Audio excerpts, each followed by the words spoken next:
আপনাদের স্বাগতম ক্ল্যারি নিউজে। আজ আমরা চট্টগ্রামের পতেঙ্গা এলাকা থেকে একটি হৃদয়বিদারক খবর জানাচ্ছি।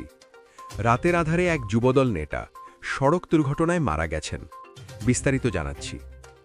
শহরের পতেঙ্গার কাঠগড় এলাকায় শনিবার গভীর রাতে ঘটে একটি ভয়াবহ সড়ক দুর্ঘটনা।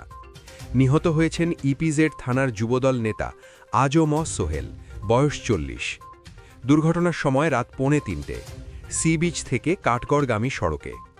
পতেঙ্গা থানার এএসআই লিটন মিয়া জানিয়েছেন, গাড়ি নিয়ন্ত্রণ হারিয়ে সড়ক বিভাজকের সঙ্গে ধাক্কা লেগে দুর্ঘটনা ঘটে। শীতের গভীর রাত, সড়কে লোকজনও কম থাকায় কেউ কিভাবে দুর্ঘটনা ঘটেছে বলতে পারেনি। স্থানীয়রা আহত অবস্থায় সোহেলকে উদ্ধার করে হাসপাতালে নিয়ে যান, কিন্তু চিকিৎসক তাকে মৃত ঘোষণা করেন। উদ্ধারকারীরা জানিয়েছেন, গাড়িতে সোহেল ছাড়া আর কেউ ছিল না। পুলিশ প্রাথমিকভাবে ধারণা করছে, গাড়ি নিয়ন্ত্রণ হারানোই এই দুর্ঘটনার মূল কারণ। তবে পুরো বিষয়টি তদন্তের মাধ্যমে নিশ্চিত হবে। সোহেল ছিলেন ইপিজেড থানার যুবদলের সাবেক সদস্য সচিব এবং এলাকার একজন সক্রিয় রাজনৈতিক কর্মী। এই দুর্ঘটনার খবর শুনে স্থানীয়রা শোকাহত।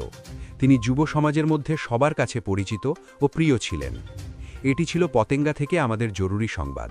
আপনারা যদি এই খবরটি জানতে আগ্রহী থাকেন, লাইক দিন, বন্ধুদের সাথে শেয়ার করুন এবং ক্ল্যারি নিউজ চ্যানেলটি সাবস্ক্রাইব করতে ভুলবেন না।